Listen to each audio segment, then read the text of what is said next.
Warren Buffett is arguably the greatest stock picker who has ever lived. He turned a few $1,000s into a fortune worth over $100 billion, almost entirely by buying individual companies. So here's the twist that surprises almost everyone. Buffett has repeatedly told regular investors to do the exact opposite of what he does. He said that most people should not pick individual stocks at all, not as competitors, not as critics. Today we're breaking down exactly why the world's greatest investor doesn't want you playing his game, and what he says you should do instead. Let's start with the source. In his letters to Berkshire Hathaway shareholders, and in interviews going back decades, Buffett has said the same thing again and again. Most investors, professional and amateur alike, would be better off in a low-cost S&P 500 index fund than trying to pick individual winners. He's even put this in writing as instructions for his own estate. When he dies, the majority of the cash left to his wife isn't going into hand-picked stocks. It's going into a simple, low-cost index fund. If Warren Buffett won't trust individual stock picking with his own family's money after he's gone, that tells you something. Why he believes this. Reason 1. Information isn't the edge it used to be. When Buffett started investing in the 1950s, information was scarce. He could read annual reports that almost nobody else was reading, dig through obscure filings, and find companies the market had literally not noticed yet. That edge was real, and it was earnable with enough hustle. That world is gone. Today, thousands of hedge funds, algorithms, and professional analysts pour over every public company in real time. The moment new information appears, it's priced into the stock within seconds. For an individual investor with a full-time job and a phone, competing against that machine on stock selection is like showing up to a Formula One race in a family sedan. Reason 2. Most professionals fail, so what chance do amateurs have? Here's a statistic that should stop you in your tracks. The majority of professional fund managers, people who do this full-time, with teams of analysts and access most of us will never have, fail to beat the S&P 500 over the long run. Year after year, decade after decade, most of them underperform a simple index.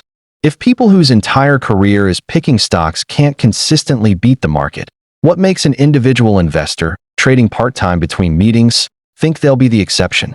Buffett's point isn't that it's impossible to beat the market.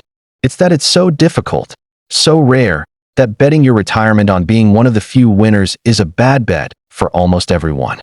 Reason 3. Emotions wreck individual stock investors. Even if you somehow had the skill, Buffett argues most people don't have the temperament.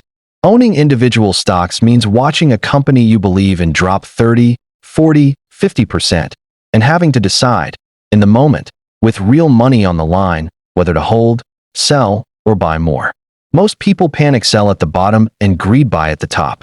That single behavior pattern, buying high out of excitement and selling low out of fear, destroys more individual investor returns than bad stock picks ever do.